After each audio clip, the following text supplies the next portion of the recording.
Hello everyone. Today's news 29th June 2023 has तीन important news जो मुझे लगी important है. First one is fin influencers are under severe scrutiny. दूसरा जो रथ यात्रा उड़ीसा की है, एक आप लोग जानते होंगे कि रथ यात्रा होती है, एक रिटर्न रथ यात्रा होती है जो कल हुई थी.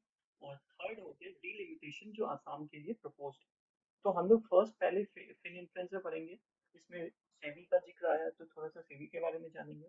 नेक्स्ट रथ यात्रा जो आर्ट एंड कल्चर के स्पेसिफिकली काफी इम्पोर्टेंट है.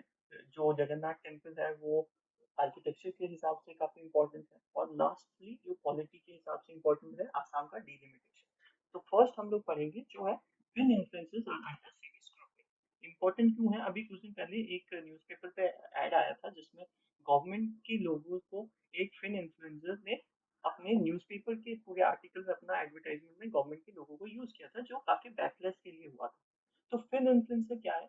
तो आप लोग शायद जानते होंगे जो यूट्यूब या इंस्टाग्राम या ट्विटर पे जो कुछ लोग regarding finance, fintech, stock, shares के बारे में जो वीडियोस पोस्ट करते हैं और लोगों को एजुकेट करने की कोशिश करते हैं उनको फिन इन्फ्लुएंसर कहते हैं. तो they are the peoples with public social media platforms offering advices and sharing personal experiences about money and investments in stocks. तो इनके अगेंस्ट में थोड़ी क्रिटिसिज्म होगा बिकॉज ये लोग अनसॉलिसिटेड स्टॉक टिप्स देते हैं. मतलब इनका कोई ऑथराइजेशन नहीं मिला हुआ है इनको. क्योंकि किसी भी जो स्टॉक रिलेटेड जो इंफॉर्मेशन देने के लिए जो एलिजिबल है उनको सेबी से ऑथेंटिकेशन लेना पड़ता है. So they provide unsolicited stock tips on various social media platform without being registered investment advisors. तो ये सेबी से रजिस्टर्ड भी नहीं होते हैं और ये एडवाइस दे रहे हैं. और इसके कारण से सेबी ने एक has taken note of it. इसको इस प्रॉब्लम का उन्होंने नोट लिया और वो लोग वर्क कर रहे हैं working on guidelines for content creators in this sector. तो जो कंटेंट क्रिएटर्स है उनके लिए गाइडलाइन के लिए वो लोग अभी से भी काम कर रही है. और रिसेंटली फाइनेंस मिनिस्टर ने भी बोला था जो आम नागरिक है जो उनको सुनते हैं जो फाइनेंशियल को सुन के डिसीजन लेते हैं उनको क्वेश्चन किया था कि आप सोच समझ कर ये डिसीजन लें. और फिर इसके लिए और रिलेटेड क्या इश्यूज है, उनके पास प्रॉपर एजुकेशनल बैकग्राउंड या प्रोफेशनल क्वालिफिकेशन है भी या नहीं ये सब चीजों करने के लिए जिसकी हमें या आपको जो हम व्यूअर है हमें पता ना हो. तो इसी कारण से ये फिर इन्फ्लुएंसर टॉपिक थोड़ा सा इंपॉर्टेंट हो जाता है. और फिन इन्फ्लुएंसर इंपॉर्टेंट इसलिए है क्योंकि एग्जाम में ऐसा क्वेश्चन आ सकता है कि finfluencer term often seen in news is related to economy, financial sector, stock market से भी. तो इस हिसाब से ये एक इम्पोर्टेंट पॉइंट हो जाती है. नेक्स्ट हम आते हैं हम लोग जो है सेबी पे. तो SEBI is securities and exchange board of India. इसका हेडक्वार्टर कहाँ है? हेडक्वार्टर हो गया इसका मुंबई. ओरिजिन कहाँ है? ओरिजिन 1988 में बाय एग्जीक्यूटिव ऑर्डर से हुआ था. मतलब जो कैबिनेट या गवर्नमेंट के ऑर्डर से ये या फाइनेंस मिनिस्ट्री के ऑर्डर से इसकी ओरिजिन हुई थी. और 1992 became statutory body. Statutory body मतलब पार्लियामेंट ने बाय एक्ट इसका स्टैब्लिशमेंट किया, इसीलिए इसको अब स्टैट्यूटरी बॉडी कहेंगे. इसका टेन्योर क्या है चेयरमैन का? तो चेयरमैन अप टू 5 इयर्स और 65 इयर्स ऑफ एज. काफी लोगों को इसमें इशू होता है कि ये इसका क्या मतलब है 5 इयर्स और 65 इयर्स एज. तो लेट्स से अगर कोई व्यक्ति 62 इयर्स ऑफ एज में चेयरमैन बनता है बट टेन्योर 5 साल का हो भी बट उनके 3 साल बाद ही वो 65 इयर्स के हो जाएंगे तो उनका टेन्योर सिर्फ 3 साल का ही रहेगा. वो 5 साल का फुल टेन्योर नहीं करेंगे. तो दैट इज 5 इयर्स और 65 इयर्स ऑफ एज. अगर वो 60 ईयर के हैं तो 5 साल का टेन्योर करेंगे तो वो 65 के होंगे तो वो कर सकते हैं. अब इसका क्या है कॉम्पोजिशन? सीबी का बोर्ड का कॉम्पोजिशन हो गया. एक हो गए चेयरमैन साहब, one officer from RBI, two officers from union government. जो यूनियन गवर्नमेंट है उनके जो सेक्रेटरीज होते हैं जो फाइनेंस मिनिस्ट्री में होंगे या कोई भी रिप्रेजेंटेटिव होंगे और 5 मेंबर्स जो यूनियन गवर्नमेंट खुद इलेक्ट करेगी. नेक्स्ट आ जाते हैं सीरीज के फंक्शन पे. तो पावर क्या है इनके पास? जब इसका अमेंडमेंट करके इस एक्ट को सीरीज एक्ट को उनको दिया गया पावर सर्च करने का, सीजर करने का, अटैचमेंट ऑफ प्रॉपर्टी करने का, अरेस्ट और डिटेंशन करने का. अगर कोई व्यक्ति स्टॉक मार्केट में शेयर्स में कुछ भी घपला कर रहा हो और सेबी के पास ये पावर है कि वो सर्च सीजर उनकी प्रॉपर्टी को अटैच किया उसको अरेस्ट भी कर सकता है.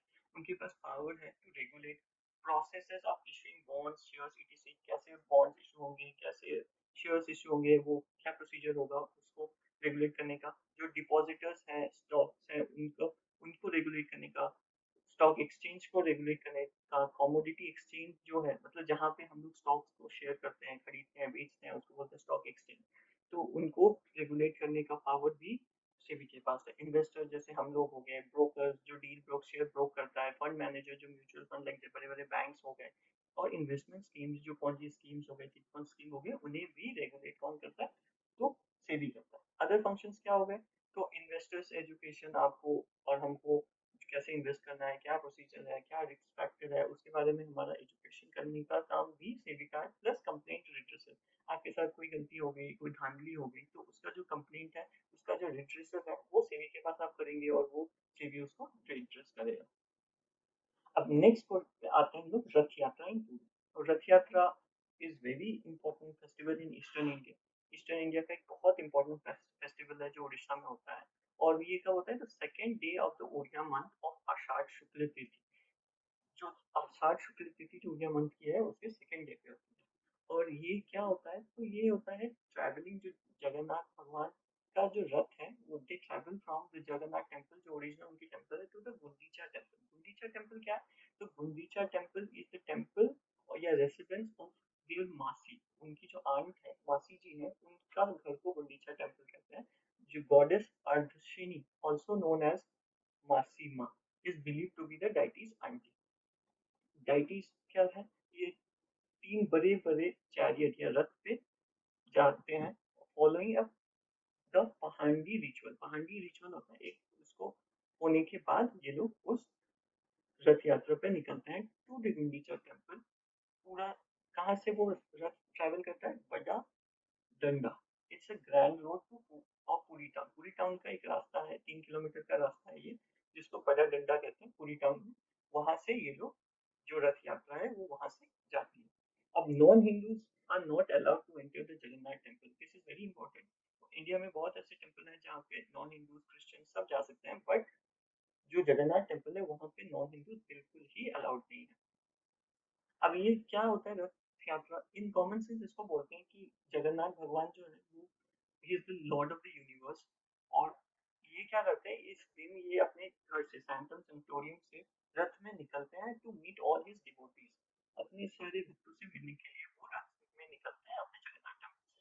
अब तीन रथ जो है उसमें तलध्वजा रथ ऑफ लॉर्ड बलभद्र जो कृष्ण भगवान के बड़े भाई हैं, the दर्पणदलम Rath of goddess Subhadra जो कृष्ण भगवान की सिस्टर है, और the Nandi Ghosh Rath of lord Jagannath. ये तीन अलग अलग रथ होता है जिसमें तीनों अलग अलग डेटीज होते हैं। रथ कैसे बनाया जाता है?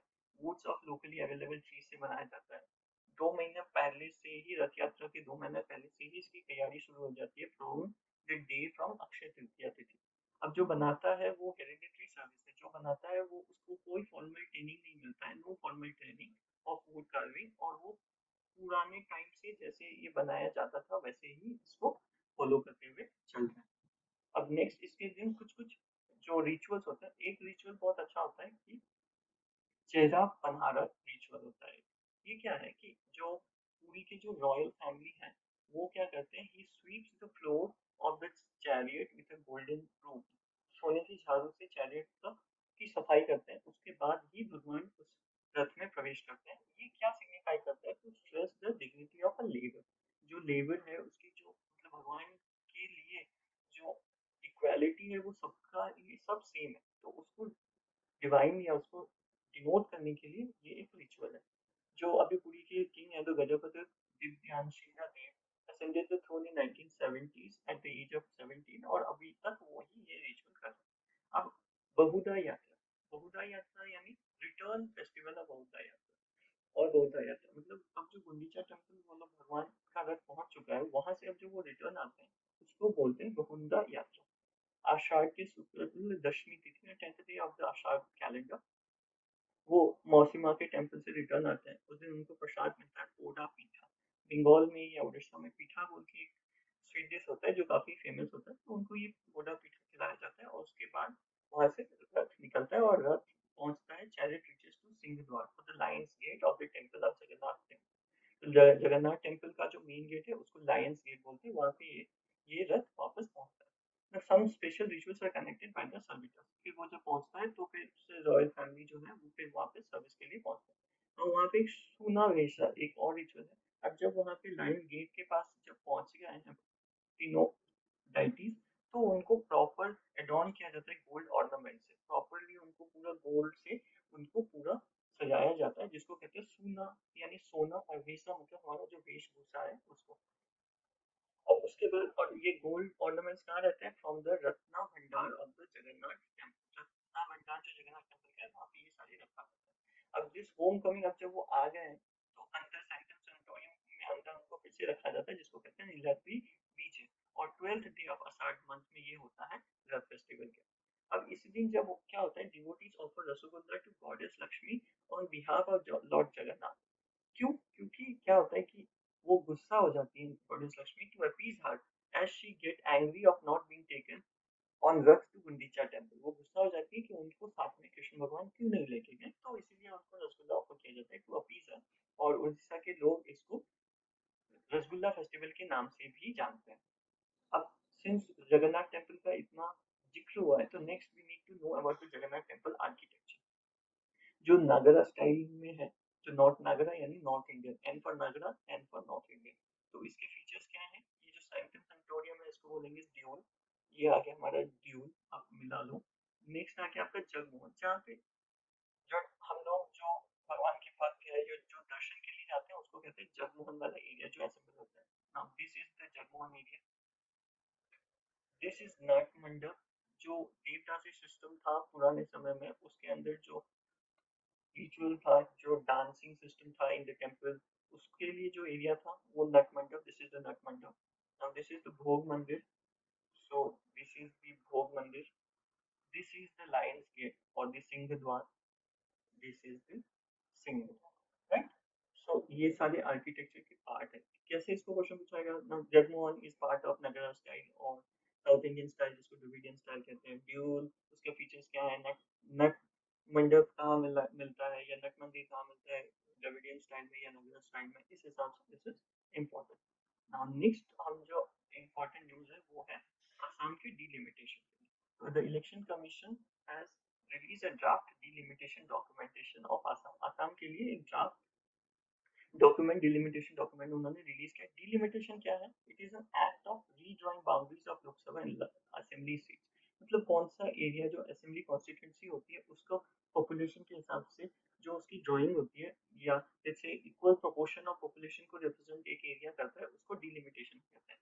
तो to provide equal representation for equal proportion population segment. अब इंडिया के लिए 2008 में हुआ था, बट आसाम में नहीं हुआ था because of security concerns of that time. उस टाइम में जो भी रिलेटेड था सिक्योरिटी, जो नॉर्थ ईस्ट में इश्यूज चलता है, जो इंटरनल सिक्योरिटी में हम पढ़ेंगे, उस कारण से 2008 में इसको डिफर कर गया था।